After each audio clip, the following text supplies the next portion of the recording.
Direct Connection is made by MPT to serve all of our diverse communities and is made possible by the generous support of our members. Thank you. Live from Maryland Public Television, this is Direct Connection with Jeff Salkin. Hi, everybody, and thanks for tuning in for Direct Connection. It's day 31 of the federal government shutdown, and there are conflicting reports about whether any progress is being made. Joining us tonight to answer your questions is Maryland's 4th District Congressman Anthony Brown. Sir, thank you very much for being with us. I'm seeing different news reports, most of them still pessimistic, maybe a little hint of optimism in some places. What are you hearing tonight? Sure. I mean, I'm hearing a few things depending on whether I'm listening to what's happening on Capitol Hill or as I spent almost all of today in the 4th Congressional District in Prince George's County and Anne Arundel County, I hear a different conversation. And that's, many of the 800,000 federal government employees who are furloughed, even those who are working, not receiving pay. And I've heard stories about hardship. That's the story that I'm hearing. That's the concern that I have. And that's what motivates me to say and to appeal to President Trump, open up the government. You've got the ability to do that, and you should do that now. You have a lot of federal workers in your district, of course. What, if anything, can be done to help them in the short term? So I had a town hall meeting last Saturday in Prince George's County. I'm going to do another one this Saturday next in Anne Arundel County. I attended some town hall meetings today, and here's what we're doing. We're trying to bring the utility companies to talk to federal and government employees and contractors about how they can manage their utility bills, which are now coming overdue. We've had the county departments of social services on hand. It's hard to believe that federal government employees are basically now seeking assistance that most people living in poverty have to seek from time to time. We also have representatives from the financial services institutions to talk about what credit unions and banks can do to defer mortgages, to extend no interest, no fee loans to help bridge this very difficult period. So we're trying to bring information and resources. And again, I'm also listening to the hardship stories, and they are many.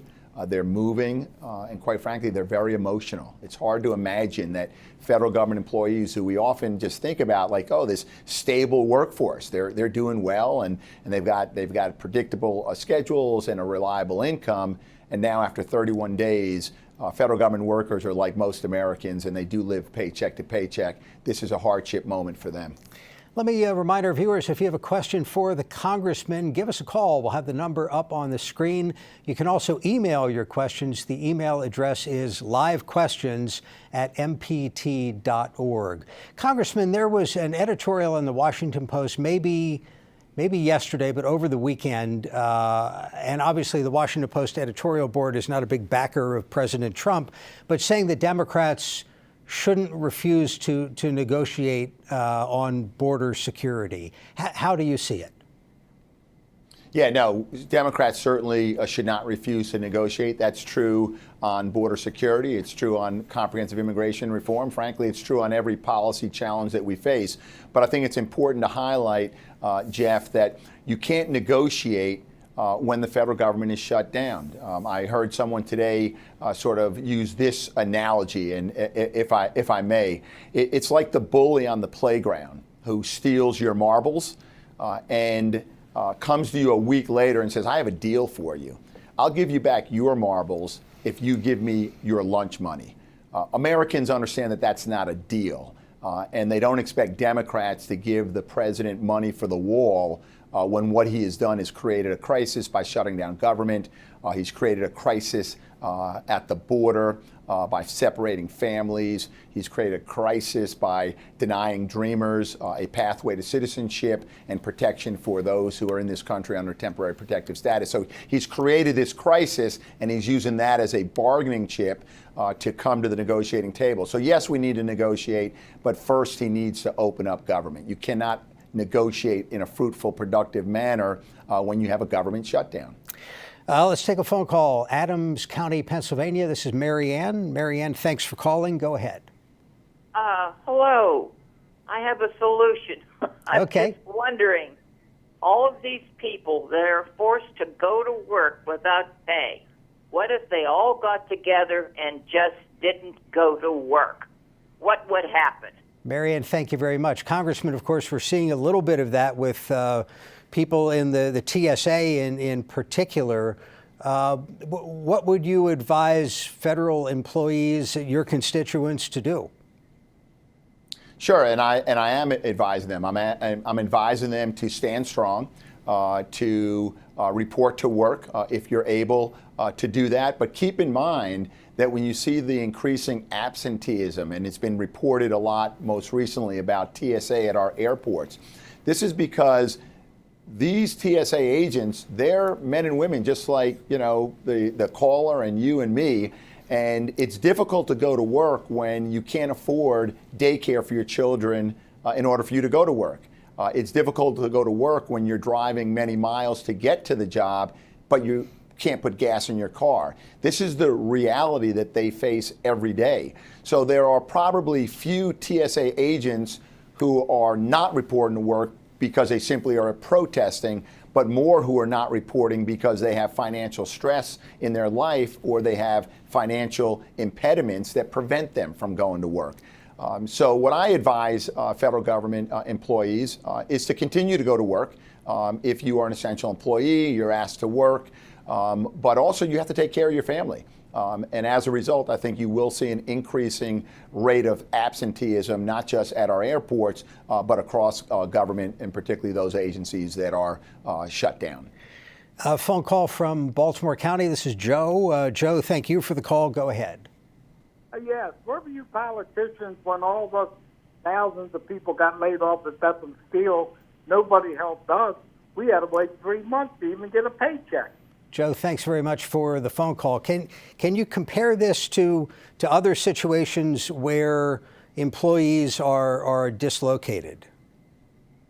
Yeah, well, often when employees are dislocated and employers shut down, there are some federal protections. A certain period of time needs to be given to give that notice to employees who are facing the shutdown of a plant. Often relocation services and support are made available.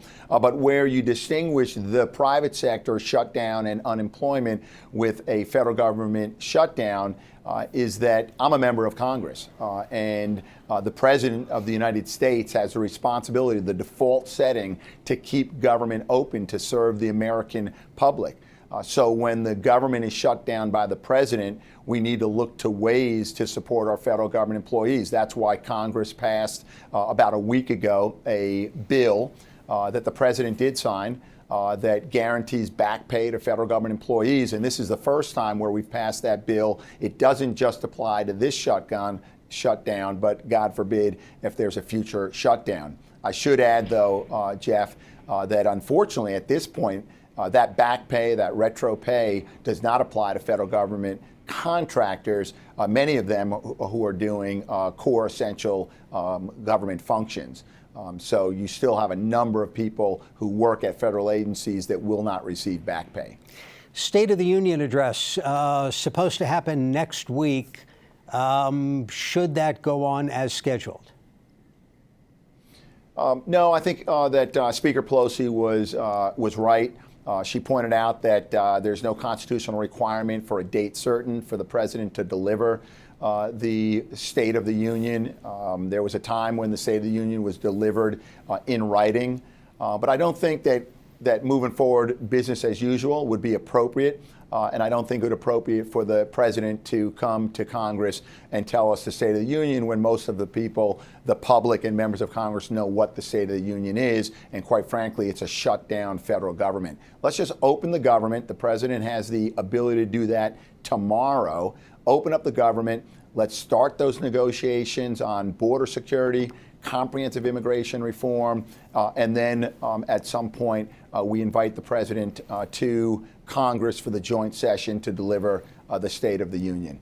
What's acceptable to you in terms of an ultimate immigration border security compromise? I wonder if it's one of those issues where if you take it to extremes, that either the southern border ought to be like the Korean DMZ, you won't find a lot of support for that, and you won't find a lot of support for no security whatsoever.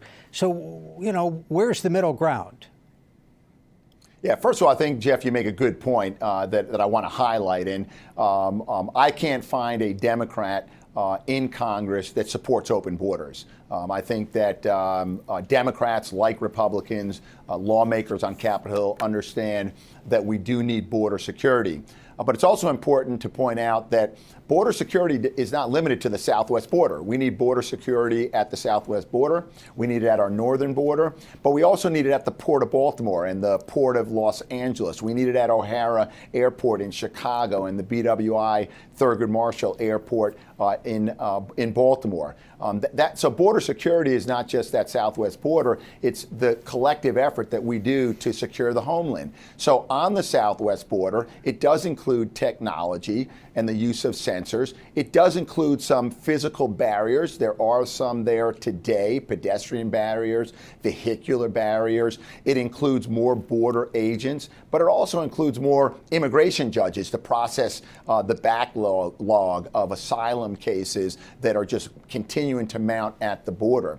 So we need to look broadly at border security. We need to look at what I call sort of like a multi-layer composite approach to border security, and it can't be limited to the president's call for $5.7 billion investment in a wall. Let's take a call from Baltimore City. This is Almeida. Thank you for the call. Go ahead. Oh, I'm sorry. Did I get the name right? Yes. Okay. Real good. Well, I have Section 8 housing, and I was wondering, I've had it for over 20 years, and I was wondering how it would affect me, the shutdown. Thank you. Congressman, any idea? Yeah, can you repeat that question, Jeff? Well, she has Section 8 housing and wants to know if that might be affected by government workers being out. I don't know which departments are in or out at this point. Sure. Look, housing is going to be effective. We know that home mortgage processing is going to be affected. We know that soon the supplemental nutrition and assistance program will be affected. So there are many programs that are going to be affected, and the processing of applications and vouchers and benefits will be affected. So I certainly encourage the caller to reach out to their member of Congress. And if their members like my member, and I assume that they are receiving many, many more calls and inquiries about the impact of the federal government shutdown on their particular circumstance and their situation. Congressman, of course, today is the Martin Luther King Jr. National Holiday. Thoughts on that, given all of the news that's happening in the world at the moment? You know, today or this weekend, Martin Luther King Jr. would have celebrated his 90th birthday.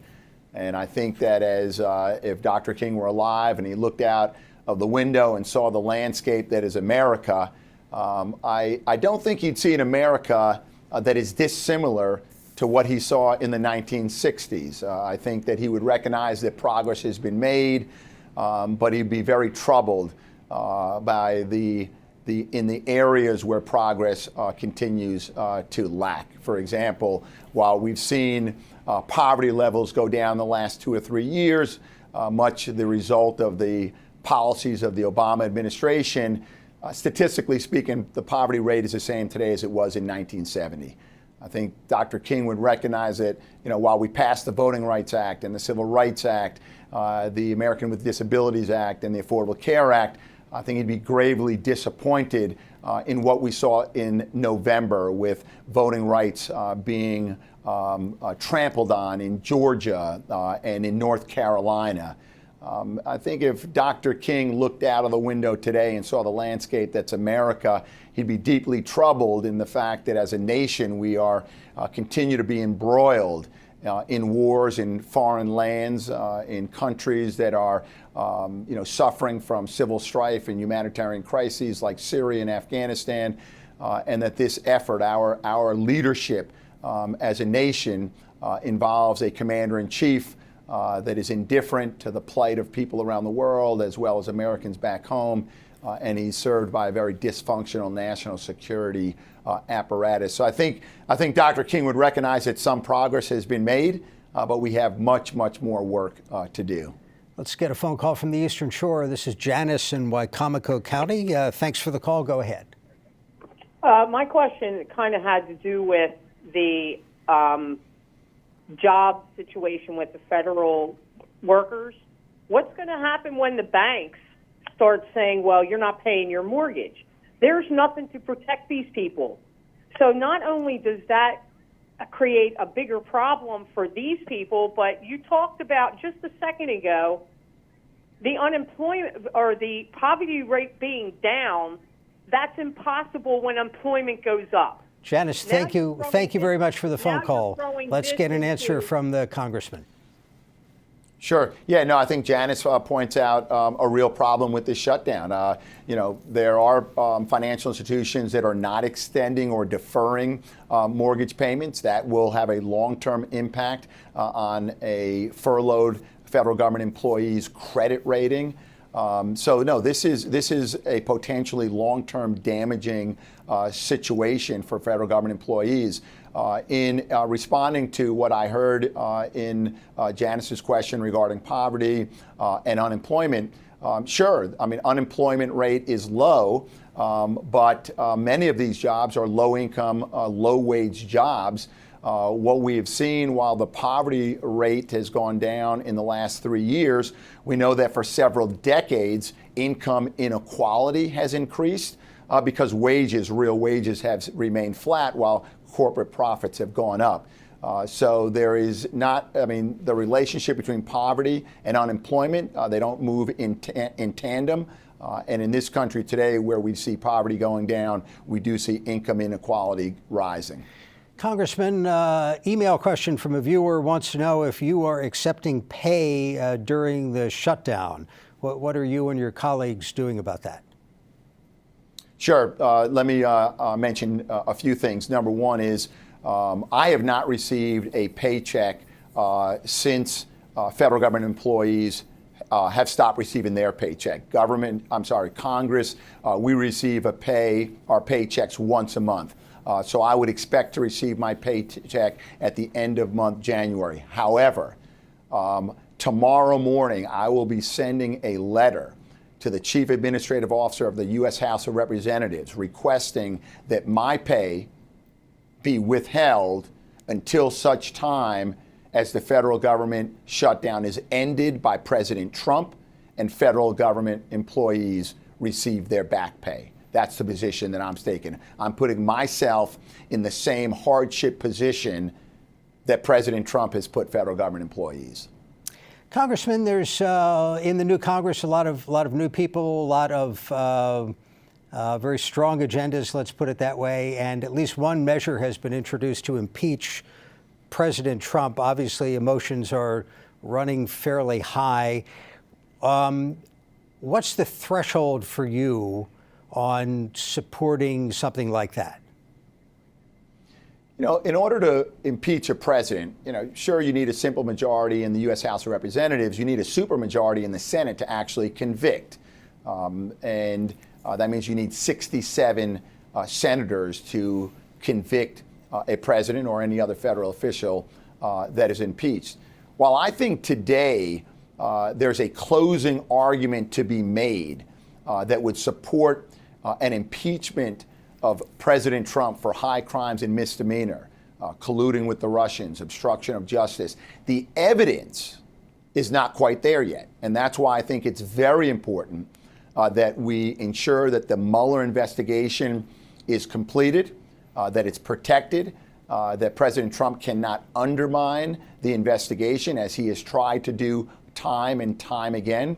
I want to see, and the American public deserves to see, the findings and the conclusions of the Mueller investigation.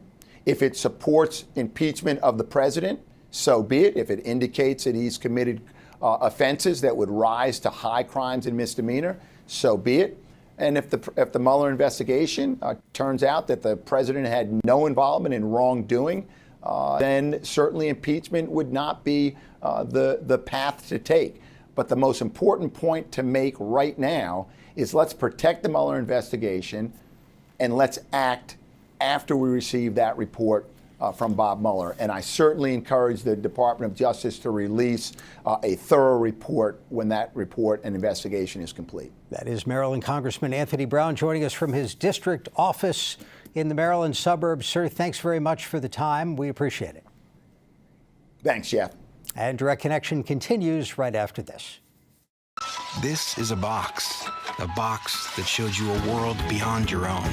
It was just a box, but the world has changed, and so have we. And now the box can be almost any size or shape. And you decide what you want to explore. Anytime, any place. Break out of the box with PBS. It's a beautiful day in this neighborhood. We are the curious. Wow. The adventurous. Oh. Grr. Those venturing out for the first time.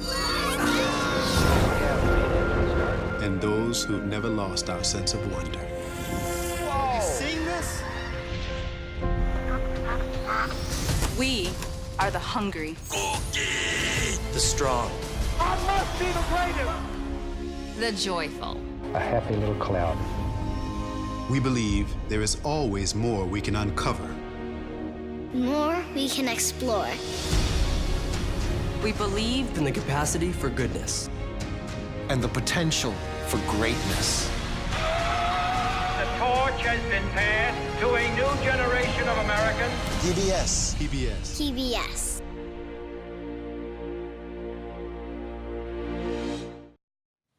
Radar equipment, infrared cameras, space sensors, those are just some of the items you will see at the National Electronics Museum in Linthicum. Yolanda Vasquez takes us there. This is Kilo 3 November Echo Mike. Listening to an amateur radio operator in action, seeing a spark that generates 20,000 volts, or marveling at the magnitude of an antenna from an AWACS. Amazing. Is it normally this big? Yes. These are just some of the sights and sounds you'll experience at the National Electronics Museum in Linthicum, Maryland. We started out to promote and to just show the history of defense electronics, particularly the things that are built here in Maryland. Director Mike Simon says the 22,000 square foot facility is divided into different galleries featuring everything from underseas electronics to military communications. Highlights include radars used during World War II. So the operators then would scan the antenna until they found a target or an aircraft. Then the whole entire system would take over. So this was really one of the first completely automated weapon systems at the U.S. military field. The Wurzburg radar outside the museum is a big draw. The U.S. government captured it from the Germans at the end of the war. They experimented with it so they could understand how German radar worked, and then somewhere around the late 1950s, they pushed this radar off a cliff. And about 8 years ago, we went out there, recovered it, brought it back, rebuilt it, and it's now on display here. Also on display is one of the few remaining Apollo 11 lunar cameras, an important artifact in American history, but so is all the other defense electronics, including countermeasure modules and anti-submarine warfare. What are your thoughts on the museum? Oh, a lot of stuff here. Amazing amount of stuff. I thought it would be maybe like one room or something, but it's very extensive. You wouldn't expect there to be as much in here as there is, but I think it's worth the trip if you have any interest in electronics or the history of electrical engineering. Some items will leave you stumped while others bring back old memories. Hands-on exhibits like this electrical discharge certainly spark interest, along with this cutout view of a 1930s transmitting tube. Transmitting tube means what? It was used to transmit radio communications. Oh. Broadcast radio. Broadcast radio. Right. Simon says they seek out certain equipment, but every now and then a box of stuff lands in their laps. Sometimes it's just simply someone might take something home on their last day of work, and 20 years later they find it in their attic and maybe they want to get rid of it and they'll call us up. This one's pretty neat. It has an infrared detector above my head that picks up the thermal radiation. Doesn't look like much in the black and white camera, but in the infrared image, you'll notice all the heat that's emanating from my hand. Also, this metal plate, well, it doesn't look like much in the regular black and white camera, but in the infrared image, it acts more like a mirror. Preparations are underway for the museum's newest $500,000 exhibit. It will focus on the commercial satellite industry. You'll see how big a satellite really is. Not only do people not think about them or know much about them, they have no clue on how big they are. The museum has come a long way from its humble beginnings in the 70s as a Westinghouse Family Day where finished products were shown to loved ones. But the excitement of seeing technological advances still exists today as people realize the important role electronics play in their everyday lives. Without science, without engineering, a lot of things we take for granted just would not exist. And Thursday on Your Money in Business, what will it take to grow the regional economy and how a new school could open doors for seekers of tech jobs? Join us for that Thursday at 7. Now, for all of us at MPT, thanks for watching Direct Connection and have a good night.